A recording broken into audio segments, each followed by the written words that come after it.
Well, I'm very sorry to have to report some dispiriting news, which is that on January the 9th, the judge in Miami denied all relief for Kris Maharaj. I have to say that in all the 31 years of doing this work, I've never been so confident that we were going to get the right result, at least a new trial. I mean, after all, in November, we presented all those witnesses over 3 days, including 4 people associated with the Medellin cartel in Colombia who said that they were the ones who did the murder. And really, what more do you have to do?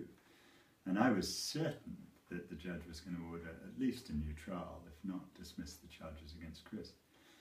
In the event, totally took me by surprise and was a horrible shock for Marita, Kris's wife, who was in court with me, when the judge just announced that we hadn't done enough and he didn't think that we'd made out enough to get a new trial even. And then I had to call Kris and tell him what the news was, and obviously it was very dispiriting for him.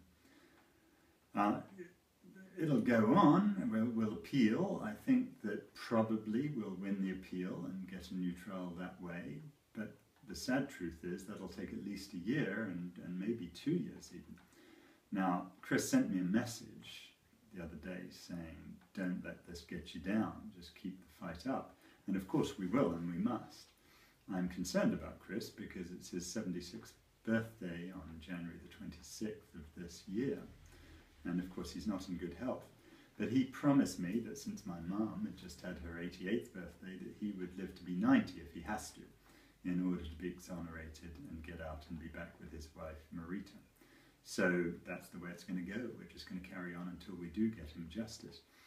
Kris and Marita specifically asked me to thank everybody who's shown such support, both moral support and financial support for his case, because without that, it really couldn't go on.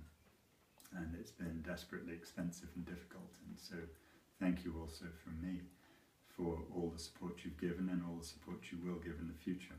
If this case illustrates anything, it's how difficult it is to come by justice and how desperately expensive it is with witnesses coming from all over America, from Colombia, from the Bahamas, had to go to Jamaica, Trinidad, all sorts of places.